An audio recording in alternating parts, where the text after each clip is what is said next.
branding in general. No, I'm joking. So we have a new branding, and we just wanted to show you. So thank you very much for coming today. No, I'm kidding. Don't go. We are talking about PPC. So we are Marketing Envy. We are doing marketing, very good one. So people are envious at our clients, and that's where we want to be. And one of the things we noticed is that, okay, that's us. We're awesome, we're great, let's move on. That's our clients, they're awesome, they're great, let's move on. Okay, so one of the things we noticed is that as an agency who does PPC, SEO, marketing automation, obviously HubSpot, is that we are able to bring better results when we don't focus on one channel. Yeah, I know, it's not a big mystery, but the fact of the matter is that most people, most clients, and most companies either do one channel or do all the channels, but never mix them up. And we got much better when we started to mix them up. And one of the reasons that content needs help today, and we saw it with Renee in the email, is that there's a major problem with SEO. Right? No one talks about it because everybody wants to be on page one. But there's something that people tend to forget. The click-through rate on the 9th or 10th or even 7th and 8th results on page 1 is almost nothing. It actually starts with 25 to 30% click-through rate on the first result and slides down. I should have brought the graph. It slides down so much that it gets to 1 or 2% at 9 or 10. So even being on the front of the first page is quite meaningless nowadays. You need to be on the first 3 results. By the way, anybody knows can guess why the first result only gets 25 to 30% click-through rate? Everybody knows why everything slides down after that? Yes, it's not actually the first result anymore. And if you haven't noticed, Google, you know, when I worked in Google, the ads had a yellow background. And with time, now it's just like a small ad thing on the right or on the left. And most people, even intelligent people who are not marketing people, not necessarily notice that. So for them, the first result is paid. And what we're seeing today is that, yes, there's much more long-term, there's much more complicated queries, voice is there as well, but the ability to create content and get it distributed has gone down with organic. Now, the thing is, good content costs money, and it costs a lot of money. We know that, we make money from that. But you pay hundreds of dollars for a blog post, and then it gets 100 views, 200 views. Not because the blog post is not great. It's because you don't have 1 million followers on your social properties, so you will promote it, no one sees you. And what happens is that people just give up instead of just spending $300 more and getting 300 more views from relevant people. And that's why we are today. So I have a story. I'll tell you the story just a bit, and then we'll jump to the nice, really elaborate graphs that will sort your whole marketing plan for the next year. Almost. Okay, so basically, today what we're looking at is, as soon as you have a bit of data, forget SEO research on the wider scale, focus on the keywords that you already run for and improve them. Don't go for new keywords. So you have keywords, you look at Search Console, you improve them, you increase the CTRs, and you get better results. Now, in terms of content, everybody always talks to us about content for the people who like the funnel, right? Who don't know you exist, content for the people who know you exist or know the issue, and content for those who actually want to make a decision, want to purchase. With the flywheel is true, is this very interesting way to look at marketing, because the flywheel puts the people you already have in your CRM in the focus. It used to be that the funnel focused on the people that are not already in your database. And now the flywheel focuses first of all on the people you have in the CRM. And first and foremost are your clients. Who does remarketing campaigns here? Who does remarketing campaigns for your existing clients? Great. 3 people, 4 people. And you know why? Because most people think it's a waste of money to remarket for those who you already, acquired as clients. But what happens is that there's no other alternative today. You have to pay for people to see your content, and the flywheel makes it more focused because your clients are the one most likely to share your content. They are the one most likely to talk about your content and send it to their friends. And when you want your clients to recommend you, the easiest thing to do is send them content, relevant content that they want to share with their friends. For example, you know what's the easiest way to get customer referrals? Anyone? It's a good question. So the easiest way is to send your customers email asking them to refer you and giving them what to write exactly so they need to copy paste and refer you. So that's the new content funnel. You can't just look at people before their clients. You can't just look at people before their leads. You need to look at them before their leads, after their leads, to nurture them with emails, with content, and with paid as well. And you need to look at them once the opportunity and once they're closed. So I'm just going to jump ahead, please, a bit. This is amazing graph number one. Amazing graph number one is the most elaborate yet simple graph ever. You send an email from the CRM. If it's open, great. You ask people to contact you. You may do it with email number one, email number two, email number three, email number four. But at the end, hopefully, they want a demo. That's the 20% that are open, right? What about the 80% that aren't open? Let's see what we do with them. We should do PPC with them. You upload the list to LinkedIn, to Facebook, to Google, to Twitter. You upload the list of people who have an open email, and you spend money on them to get them to watch the content you emailed them in the first place. So you saved money on the 20% that actually open your email, but you would never have reached those people. So when someone asks, when do I give up on clients? If they don't open 2-3 emails, I move them to the remarketing list. And there, I either show them content, because I want to wake them up, and then from the content, I either go back to the email, or just get them to request a demo. Yes? Do you work all of this in HubSpot so you can manage the journey itself? I don't run on HubSpot. No, I'm kidding. So how do you manage? I do everything on HubSpot. HubSpot is great with Facebook.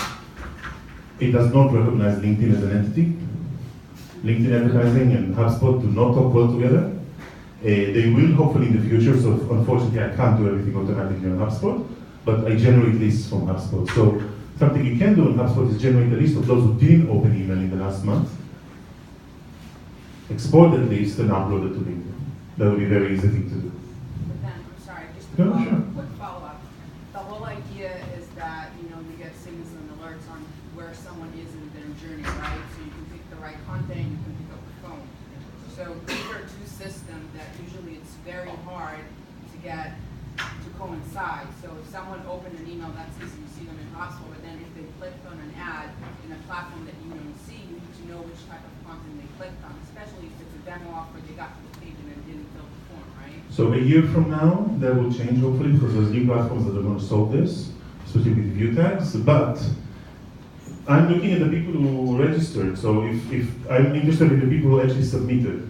If they didn't submit, it's the regular remarketing flow. You've been to the page, you didn't convert, I'll show you another content. But they're already there. And what I do is if someone, what you can do is you can do an MQL list of people who, you want to stop paying money to get there, like they reach a certain score, or they're already talking with the salesperson, and exclude them from all your campaigns. And then it will automatically update the list, and you will never reach the people that are already in the later stage. It's a quick setup, but then it kind of runs automatically. But this is something very basic that most people don't do. Like you have emails and everybody, oh, I have the lead, I'll try to reach them, but who is here from, who's the salesperson here? Great, so you know you're lazy, right? You like the leads warm and nurtured and ready to buy, and you just want to talk to them 2 minutes and close. And salespeople will not call your leads. Sorry, it doesn't happen. So what happens is that those leads who are MQL, maybe they're nice and 50 score, and they work well, and you really want someone to contact them, but the truth is, no one will contact them, and the people who will suffer at the end of the quarter are not the salespeople, are the marketing people.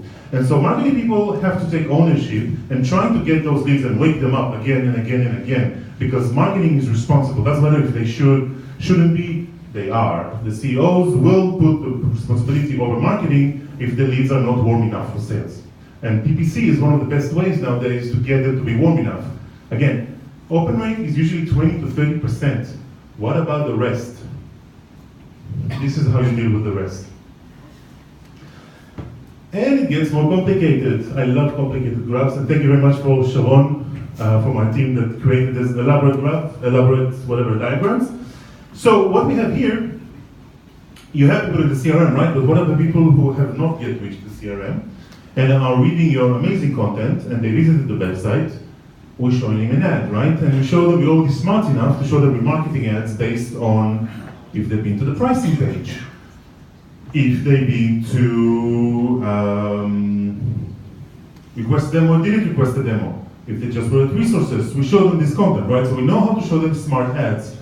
By the way, don't go, you're not e-commerce, right? Who's e-commerce here?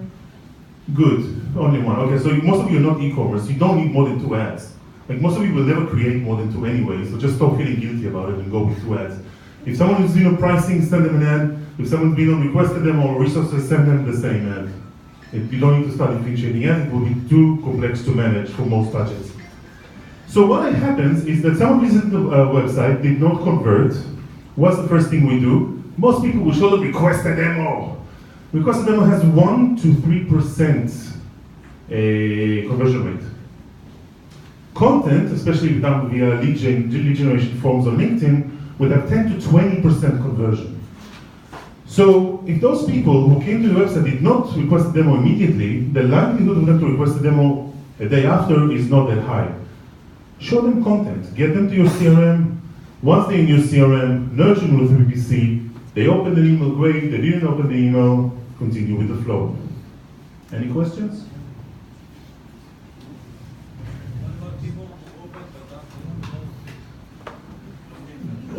People who open, so it doesn't matter. It's all about your, first of all, there's 2 issues here.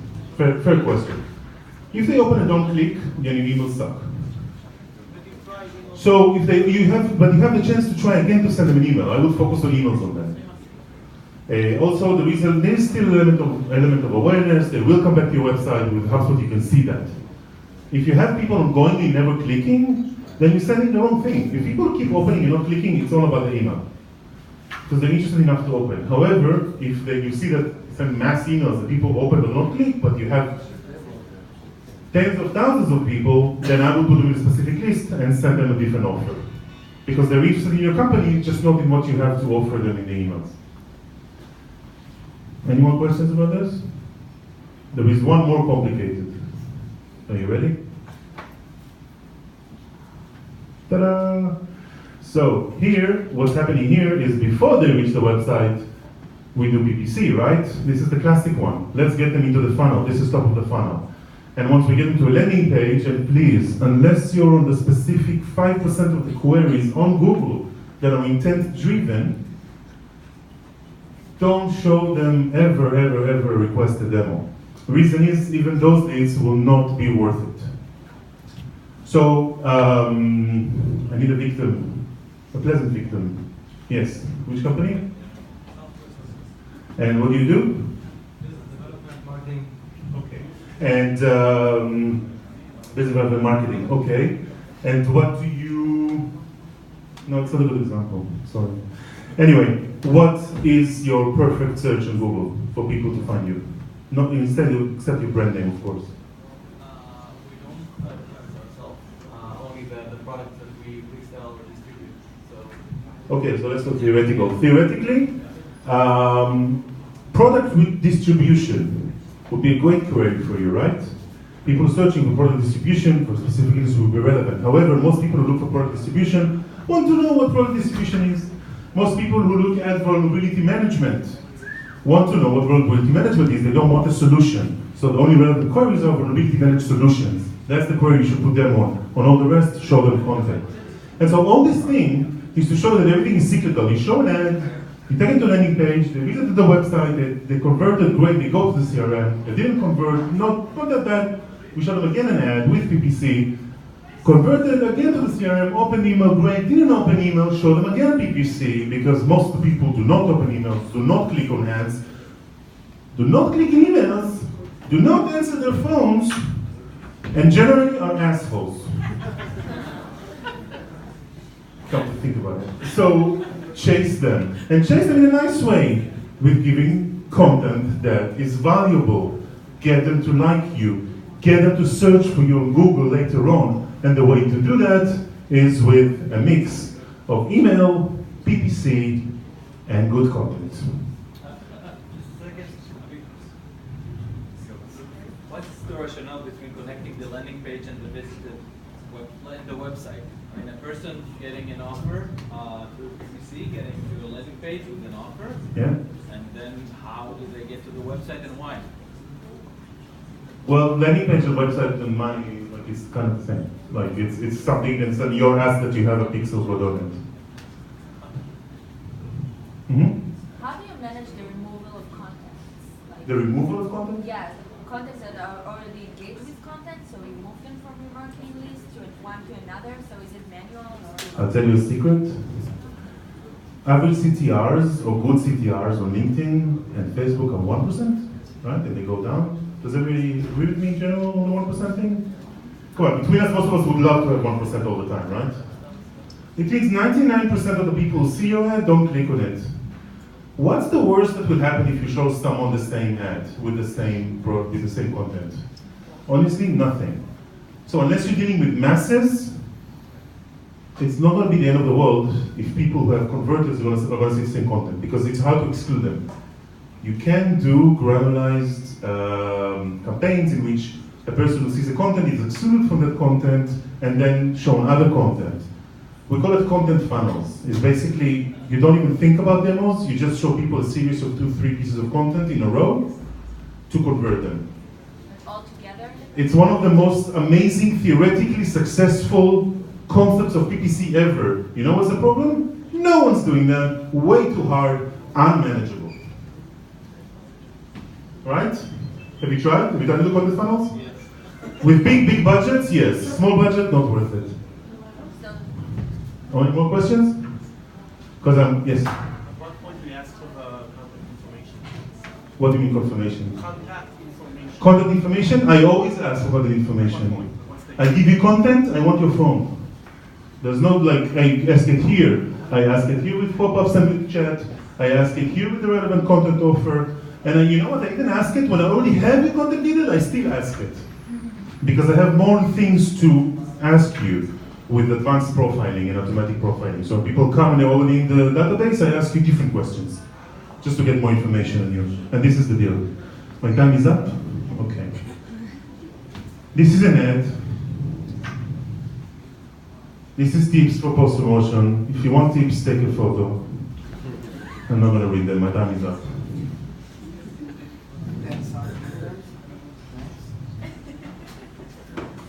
Everybody took photos?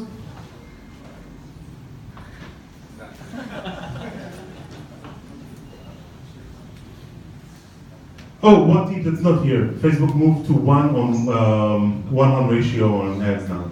Do it, it works better. Not 1:91, 1:1 for Instagram, works better. This is the summary. You know what I want to say. Main conclusion, use PPC for your content, you paid enough for it. Just a little bit more money will get it so much further. And the biggest tip I have you, use LinkedIn, upload a list of 400 companies you want to target to, and promote your post on an ongoing basis to the relevant job titles in this job every week. Because at some point, faster than you think, when these sales people will go to a meeting, they will get, oh, I heard about you. Thank you very much. And thank you for coming today. Now there is a raffle.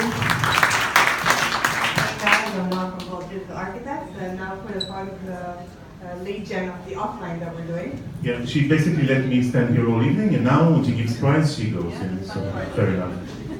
Maybe So she should Lauren, mix it and not look at the box. Did you mix? yeah. And not look. Come on, I already said Lauren. Said Laura.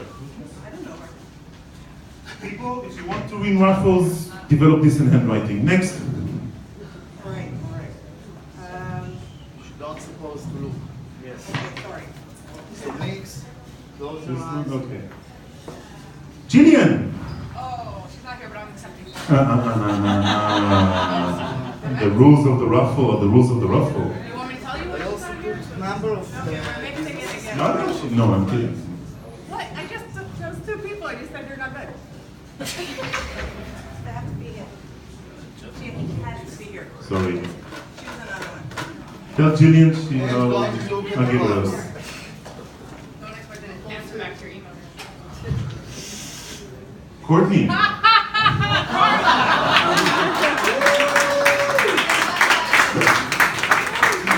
Thank you very much. She's gonna give it to Jillian. What? Keeping the card. Yes, I already have Jillian's number anyway. Okay guys, thank you very much for coming to the hub. We're here if you have questions. Enjoy and see you next time.